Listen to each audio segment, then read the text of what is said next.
I'm not sure people fully appreciate how scarce Bitcoin is. I mean, there'll only be 21 million ever. Best case scenario. That's it. I definitely don't have enough. Bitcoin, crypto, morning tea. Hey.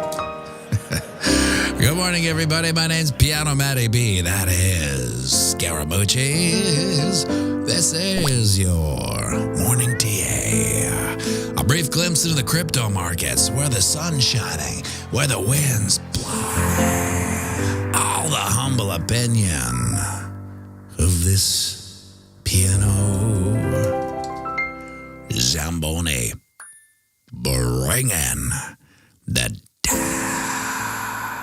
The FOMO index has dropped down to 74 from yesterday's 78. Bitcoin dominance is 51.3%. 24-hour volume is 83 billion. The overall market cap, 1.99 trillion. Give or take 100 million. Well, I suppose as long as the price isn't crashing down, one might say it's been a good week. Stagnant and boring as all hell, but at least no epic crash. After falling under the 20 and the 50 moving average, price action found a bottom and a bounce at the 23.6% fib at 50.6 and has rallied back up with the power of a toddler on a big wheel uphill too. At time of production, 51.8, $100 over our mean reversion price of 51.7, so one might whisper softly amongst friends, that's bullish. However, my bullish chapeau does not come on until we get up and over our channel of eternal monotony's resistance. 53.2, that's the benchmark. We got to get over that or we'll be stuck in this channel all weekend long. Now it could be worse, we could be circling the 50K drain, which is this channel's next support. And of course, breaking that, it's a hop, skip, and a bearish belch down to 48.2-ish. Could you imagine the blood on the streets? Price action fell to prices not seen since last weekend, now over on the ding-dong.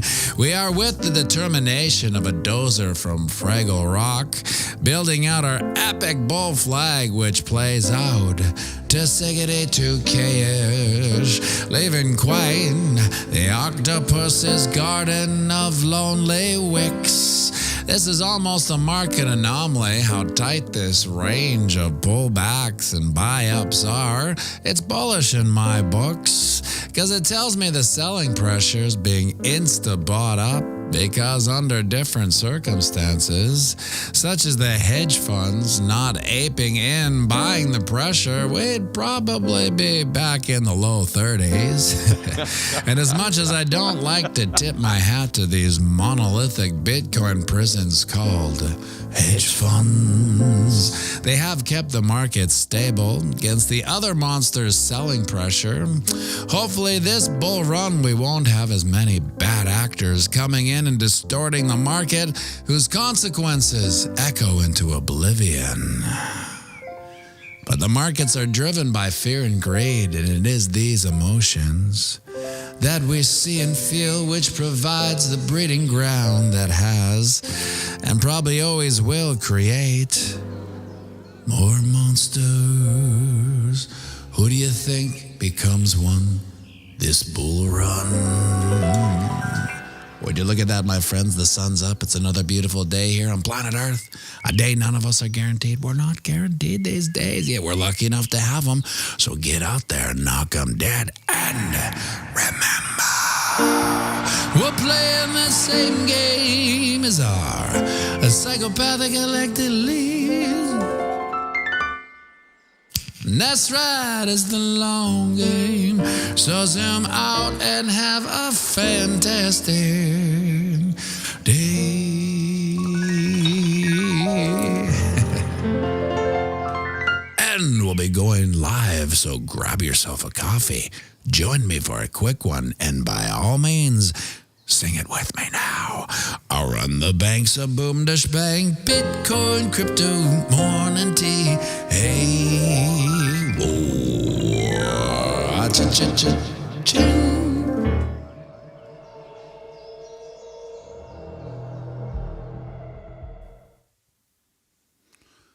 Who will be the next monster in this upcoming bull run? Who will be the next monster? I can't even think of one really, because I feel that the monsters that arose last bull run, they didn't exist at this time back then, so to speak. Or maybe they did. I just didn't really care. I didn't know about them. Like the Celsiuses, like where was Celsius? Is there a Celsius now? Is there one emerging that's just going to take the cryptosphere by storm? Who is it? If you guys have any nominees for monsters of the next bull run, let's take a look and we'll have a discussion. Because I can't really think of one right now that could turn into a monster. I mean, there'll probably be a bunch of YouTubers that might turn into monsters. That seemed to be one of the things last bull run. But who in the cryptosphere will become a monster? What exchange? What token? Although we haven't really seen a lot of these outside of the Solana sphere. I haven't seen a lot of staking, a lot of push for staking. There's staking everywhere in Solana. You can basically stake anything you want at any given time. The Naked Canadian says the BlackRock guy. Well, one might say he's already the monster. And he's a different type of monster. So I don't really think you can. He's on a different member concentric circle than the monsters I'm talking about. Sneaky Pete. I actually got money back from Celsius. I was utterly shocked. Money was locked up for years and I got a decent amount back. Wow. Congrats. Oh, Dave Digital. Michael Saylor?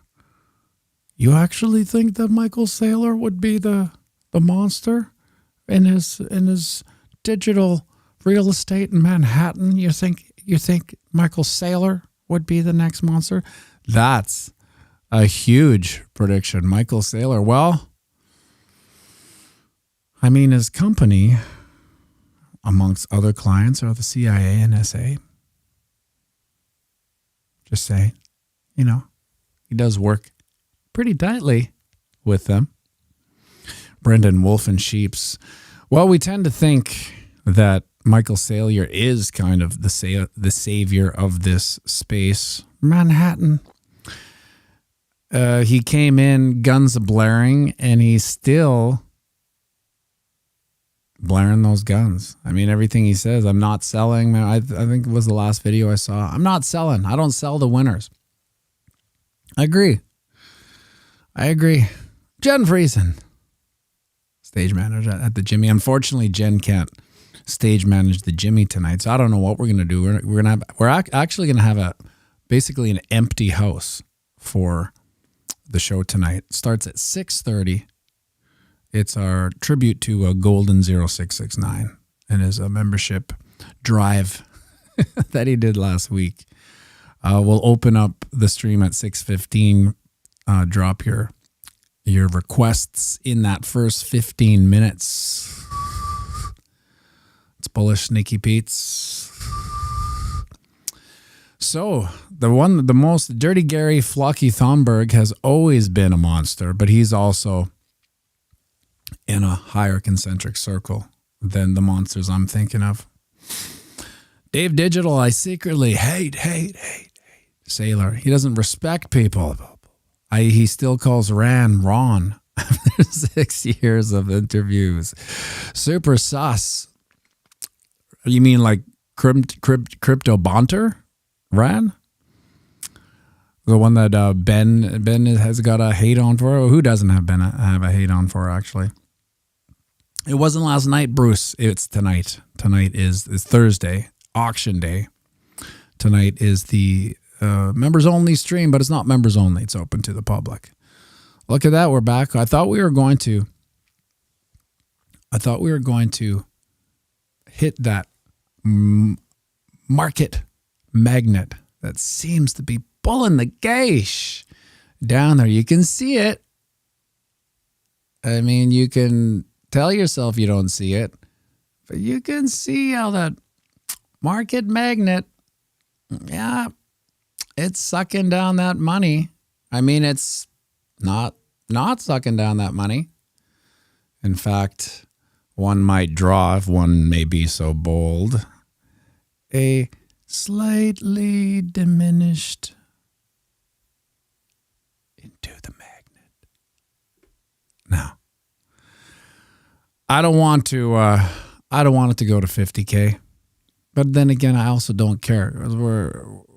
This is all forgotten time we're in right now. This is all forgotten time. We won't remember any of this.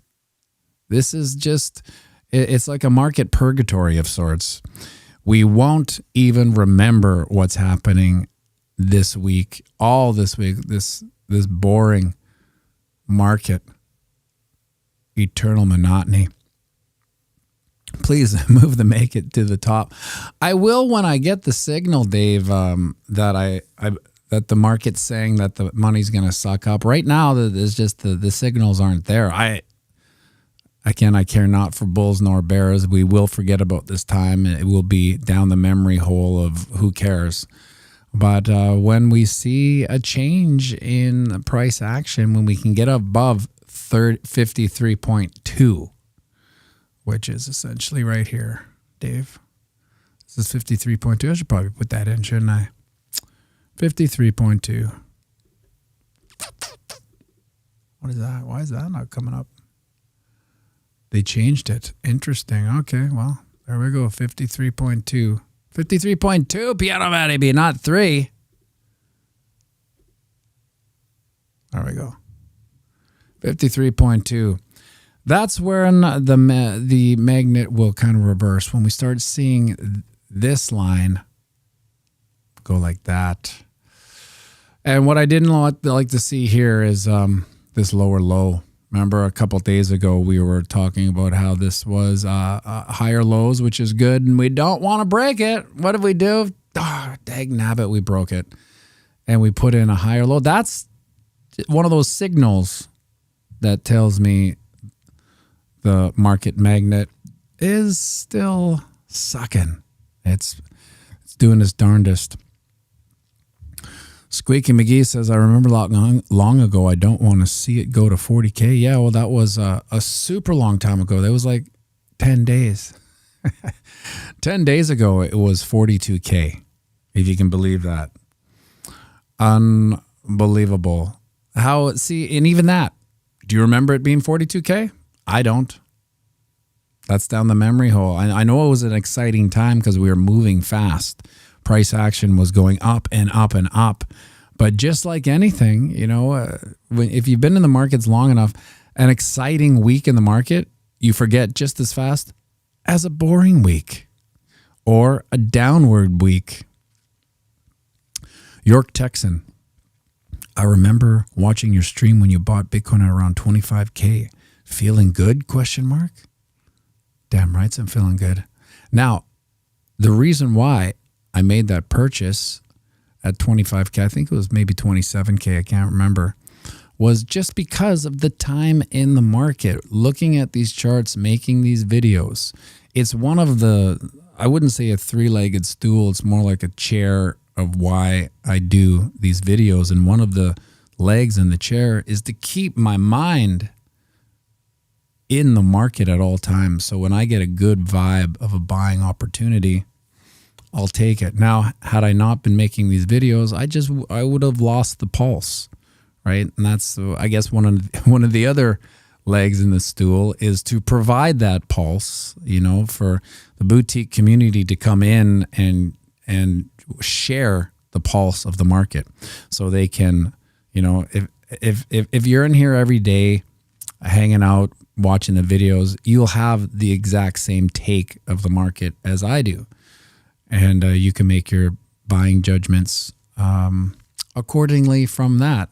But you'd have to agree, if you just kind of Skype in and out, like the tourista retailers, fly-by-nighters, they come in, they may buy, and then they may get scared and sell, and they don't know what they're doing because they haven't spent enough time in the market to make an educated guess as to where the market is. And now getting in, Jimmy, pianomattyb, pulse provider and pianist. Yeah, that's on my business card. Pulse provider and pianist. God damn, I lost what I was going to say. Yeah, so when you jump, when I took that purchase at 26 or 27, there was still a lot of indicators and signals that said it could go down. However, there was by far larger upside to the down. So that's always, to me, a good macro indicator of a purchase. So I don't care if you buy something and it goes down right away. Who cares? No one's a genius and no one, it's about to take off. But if you make that purchase with the downside so much smaller than the upside. So, let's take the worst case scenario of the purchase. Let's say it went back down to all-time lows or whatever, what that was, 16K. Well, that would have been $10,000 down. What are we now? We're over $25,000 up. So in my mind, I was prepared for it to go down to 16. And had it gone to 16, it would have been great. I would have had to, take my bottles back to Pick a Pop and get as much money as I can to buy some more 16K. But that was okay because now you can see the upside from that point. 26K was a lot greater than the downside. And that's basically how I do my purchases now. It's a lot easier. Did somebody say Nashville? Yeah, still waiting on that call from the Bitcoin conference. Wouldn't that be something though? That would be fun. We could do a meetup and all those super fun things. Check out the ding dong.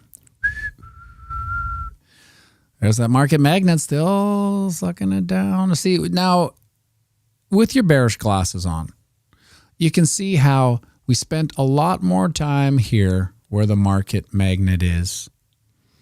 And I made up the market magnet. It's not a legit indicator in case you haven't figured that out. We're just really poking our schnoz over our recent line of resistance, which has now become support. So what does the market like to do? It likes to retest. I don't want it to retest all the way down to, what is this one? This is 48.2 that we were talking about in the video. I don't want it to go down to there. But even if it does, it really doesn't matter because we're in the memory wormhole now. We're in that part where we won't even remember. It goes down to 48.2. Yeah, all hell break loose and people will be thinking, oh, that's it for the bull run. And all these ETFs are manipulating the market and whatnot, right? And then boom, it'll go straight up. And people will immediately forget any downturns, any retracements. Basically holding on to 51K here. Is that a worst case scenario? No. I really, to me, with the stagnant price action, I'd like a big move to the downside to clear it out. You know what I mean? It's like watching a fire slowly building but not catching. It's like, God, when is this kindling gonna fire at max capacity? Misco booked hotel yesterday for Nashville. Nashville, we played a gig in Nashville a couple of years ago. It was the Blackout City Kids. XRP A11Y. I would love to see the pianomattyb magnet indicator on Lux Algo. Well, here's a funny thing. This is what you're seeing here is the Lux Algo, these red lines. This is the prediction price, right? And they look at that. They just match up exactly with my lines of support and resistance. So this is an indicator. I'm going to do a deep dive a little later on in the afternoon when I'm back from the car auction to see if this is something that maybe people should investigate more. Because like I said, I think you should only do support and resistance and Fibonacci's. And now if that's too complicated, then maybe this price prediction Lux Algo is something that everyone should use. If you don't want to spend your time finding what resistance is, finding what support is, finding what the Fibonacci is, this prediction price model, based on a little bit of back testing of my own, shows that it's basically boom, click, and it goes up. And look how good the back testing is, really. If you were to make this purchase here, yeah, you went down a bit, but boom. Then it consolidates here. If you were to make that purchase, oh man, I'm in the weeds, but boom, came up again. Oh, what is that sound? That is the duck. But I'll let you know as I deep dive into that Lux Algo. I'm pretty excited to see. Whoa, holy smokes! Right into the shout outs. Misco. Two hands, buddy. XRP away from Y. Dave Digital. The goat. Hassan Pfeffer. Retro Mike Tech. Brendan and Jimmy.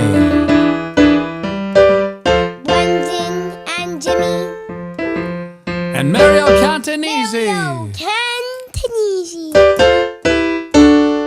Sneaky Pete Vaporizers. And Terry Crow. Wick 589. And BC Alpha Alberta. Nice job. Dave Digital, 1 second. Dave Digital, what did he ask here? He said, did you coordinate with Frankie Candles for a raid tonight? Oh, I'll drop him a line on the Twitter machine. See if he gets back. I'm not sure if he replies. I find most of the YouTubers have a little bit of a slow trigger finger on the reply. Anyway, Duke, why don't you sing him out? Holy smokes, it's Captain Swanky Pants, Duke, with the Duke emoji. Look at this. Look at this, the shirt, the loneliest Lamborghini. This was made by Scotty Moe down in Boca Raton. Send it for the Duck Duck. Where's Scotty Moe? He's not here today, actually. Wouldn't you know? Wouldn't you know that one time we're talking about him, he's not here. Maybe he'll watch a little later. Hey, let's do a quick loneliest Lamborghini for the folks. I want the loneliest Lamborghini in the world. I know my wife will never be the same. I'll drive the loneliest Lamborghini in the world until the day I die. Until the day I die. Nice singing, buddy. Good job. Oh, yeah, sing us out. We're playing the same game as a tackle back to collect the leads. That's right, it's a long game. So zoom out and have a fantastic day. Around the banks around the swing, around the banks around the swing. Bitcoin, crypto, money, Nice job, buddy. Good pitch. Jesus. That's some razor sharp pitch. If you guys are in Frankie's stream tonight, 6:30, maybe put a little reminder in there to come check out the piano stream right after it. If you have the time and if you're interested. If not, have a great day, and we will see you tomorrow, bright and early. Make sure you like and subscribe and share this video.